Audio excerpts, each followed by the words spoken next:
Биохакинг Групп компаниясының H2 магний водороды мен мына гипалайн өнімін ішіпсіз, Осы өнімдерден қандай нәтиже алдыңыз?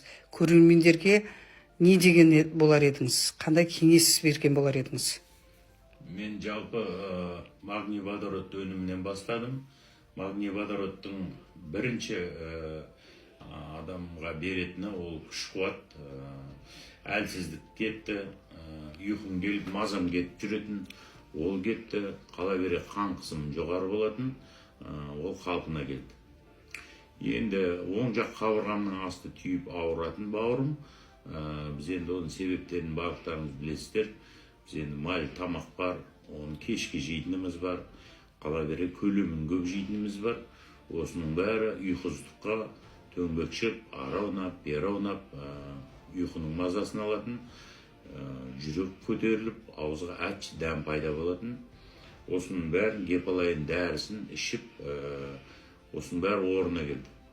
Сондықтан да сіздерге де кеңес беремін.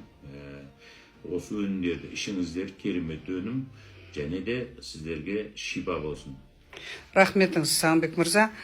Сіздер білесіздер, көрермендер, бауыр деген өте оңай қалыпқа келетін орган. Сол себептен бұл бауырдың да көптеген диагноздары бар. Жировой гепатоз, гепатиттің А, Б, С түрі, тіптен цирроздан да өте керемет қазіргі таңда осы H2 магний водород пен гипалайн өнімі нәтижесін беруде.